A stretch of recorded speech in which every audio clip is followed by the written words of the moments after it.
കണ്ണൂർ ജില്ലയിലെ പയ്യന്നൂർ നിയോജക മണ്ഡലത്തെയും കാസർഗോഡ് ജില്ലയിലെ തൃക്കരിപ്പൂർ മണ്ഡലത്തെയും ബന്ധിപ്പിക്കുന്നതും പയ്യന്നൂർ നഗരസഭ തൃക്കരിപ്പൂർ, പിലിക്കോട്, കരുവള്ളൂർ, പെരളം, കാങ്കോൽ, ആലപ്പടമ്പ് എന്നീ ഗ്രാമപഞ്ചായത്തുകളുടെയും കാർഷിക മേഖലയ്ക്ക് വളരെയേറെ ഗുണപ്രദമാകുന്നതുമായ ഉളിയങ്കടവ് റെഗുലേറ്റർ കം ബ്രിഡ്ജ് എന്ന ആവശ്യത്തിന് പതിറ്റാണ്ടുകളുടെ പഴക്കമുണ്ട്. കവ്വായി കായലിൽ നിന്നും വലിയ തോതിൽ ഉപ്പുവെള്ളം കയറുന്നതിനാൽ മേൽപ്പറഞ്ഞ തദ്ദേശ സ്ഥാപനങ്ങളിലെ നൂറുകണക്കിന് ഹെക്ടർ നെൽകൃഷി നശിക്കുകയും രണ്ട് വിള കൃഷി ചെയ്യാൻ കഴിയാത്ത അവസ്ഥയുമാണ് നിലനിൽക്കുന്നത്. നെൽകൃഷി മാത്രം ഉപജീവനമാക്കിയ കരുവള്ളൂർ പെരളം ഗ്രാമപഞ്ചായത്തിലെ കുണിയൻ പ്രദേശത്തെ നിരവധി കർഷകരാണ് നെൽകൃഷി ഉപേക്ഷിച്ച് പാടങ്ങൾ തരിച്ചിട്ട് ജീവിതം പാഴായിപ്പോകുന്ന നിലയിലേക്ക് കാര്യങ്ങൾ ഇന്ന് ചെന്നു നിൽക്കുന്നത്. താൽക്കാലിക തടയണകൾ കെട്ടി ചില സ്ഥലങ്ങളിൽ കൃഷി ചെയ്യാൻ പാടശേഖര സമിതികളുടെ നേതൃത്വത്തിൽ ശ്രമിക്കാറുണ്ടെങ്കിലും ഇപ്പോൾ അതിനും കഴിയാത്ത നിലയിൽ ഉപ്പുവെള്ളം കയറുകയാണ്. കൂടാതെ പ്രദേശത്ത് നൂറുകണക്കിന് കിണറുകളിൽ ഉപ്പുവെള്ളം കയറി കുടിവെള്ളം മുട്ടുന്ന അവസ്ഥയും നിലനിൽക്കുന്നു. ഇതിന് ശാശ്വത പരിഹാരമുണ്ടാകണമെങ്കിൽ കവ്വായിപ്പുഴയുടെ ഉളിയങ്കടവിൽ റെഗുലേറ്റർ കം ബ്രിഡ്ജ് നിർമ്മിക്കണം. ഇറിഗേഷൻ വകുപ്പ് 84,40,00,000 രൂപയുടെ DPR തയ്യാറാക്കി നബാർഡിന് ധനസഹായത്തിനായി സമർപ്പിച്ചിട്ടുണ്ട്. ഇന്ത്യൻ സ്വാതന്ത്ര്യ സമരത്തിൻ്റെ ഭാഗമായുള്ള ഉപ്പ് സത്യാഗ്രഹം നടന്ന സ്ഥലം എന്ന ചരിത്രപരമായ പ്രാധാന്യം കൂടി ഉളിയങ്കടവിനുണ്ട്. ആയതിനാൽ സർക്കാർ ഈ പദ്ധതിയുടെ പ്രാധാന്യം കണക്കിലെടുത്ത് മുൻഗണന നൽകി ഈ പദ്ധതിക്ക് ഭരണാനുമതി നൽകണമെന്ന് ഈ സബ്മിഷനിലൂടെ അഭ്യർത്ഥിക്കുകയാണ്. ബഹുമാനപ്പെട്ട ജലവിഭവ മന്ത്രി സാർ,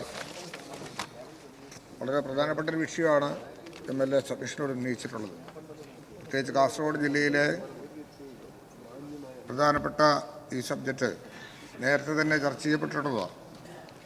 കാസർഗോഡ് ജില്ലയിലെ ഉളിയങ്കടവിൽ ഹവായി നദിക്ക് കുറുവെ ഉപ്പുവെള്ള പ്രതിരോധ റെഗുലേറ്റർ കം ബ്രിഡ്ജ് നിർമ്മിക്കുക എന്നതാണ് ഈ പദ്ധതി കൊണ്ട് ഉദ്ദേശിക്കുന്നത്. നദീമുഖത്ത് നിന്ന് 3.50 കിലോമീറ്റർ അകലെയാണിത്.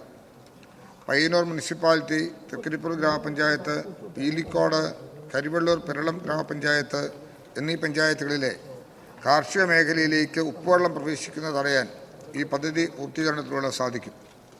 നിർദ്ദിഷ്ട റെഗുലേറ്റർ കം ബ്രിഡ്ജിൻ്റെ നീളം 125.40 മീറ്ററാണ്. 12 മീറ്റർ നീളമുള്ള 7 സ്പാനുകളുണ്ട്. ബോട്ട് ക്രോസിങ്ങിനായി ലോക്ക് ചേംബറായി വലതുവശത്തും 12 മീറ്റർ സ്പാനും ലോക്ക് ചേംബറിന് അടുത്തുള്ള വലതുവശത്ത് ഒരു ലാൻഡ് സ്പാനും ഉൾപ്പെടുത്തിയിട്ടുണ്ട്. ഈ പദ്ധതിക്കായി ഇവിടെ MLA സൂചിപ്പിച്ചതുപോലെ തന്നെ 85.40 കോടി രൂപയുടെ വിശദമായ പദ്ധതി രൂപരേഖ 2024-25 ഉൾപ്പെടുത്തി അംഗീകാരം ലഭിക്കുന്നതിനായി സർക്കാർ സമർപ്പിച്ചു. അപ്രോച്ച് റോഡിന് വേണ്ടി പുഴയുടെ ഇടതുകരയിൽ 90 മീറ്റർ നീളത്തിൽ 15 മീറ്റർ വീതിയിലും വലതുകരയിൽ 120 മീറ്റർ നീളത്തിൽ 15 മീറ്റർ വീതിയിലും സ്ഥലം ആവശ്യമാണ്. ഇടതുകരയിലെ സ്ഥലത്തിൻ്റെ ഉടമസ്ഥൻ ഫ്രീ സറണ്ടർ നൽകാൻ വാക്കാൽ സമ്മതം അറിയിച്ചിട്ടുണ്ട്.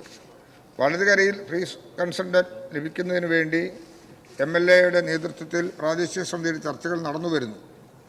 ഇത് തൃക്കരിപ്പൂർ MLAയും ഇക്കാര്യത്തിൽ വളരെ നേരത്തെ തന്നെ ശ്രമിച്ച് ഇരുവരും ഇക്കാര്യത്തിൽ എടുക്കുന്ന നല്ല തീരുമാനങ്ങൾ ഈ പദ്ധതി നടപ്പിലാക്കാൻ സാധിക്കുമെന്നാണ് ഗവൺമെൻറ് കരുതുന്നത്. കൺസെൻറ്റ് ലഭിച്ച് വന്നാൽ ഉടൻ തന്നെ വിശദമായ പദ്ധതി രൂപരേഖ DPR തയ്യാറാക്കി അംഗീകാരത്തിനായി സമർപ്പിച്ച് ഇക്കാര്യത്തിൽ ആവശ്യമായ നടപടികൾ കൈക്കൊള്ളുന്നതാണ്.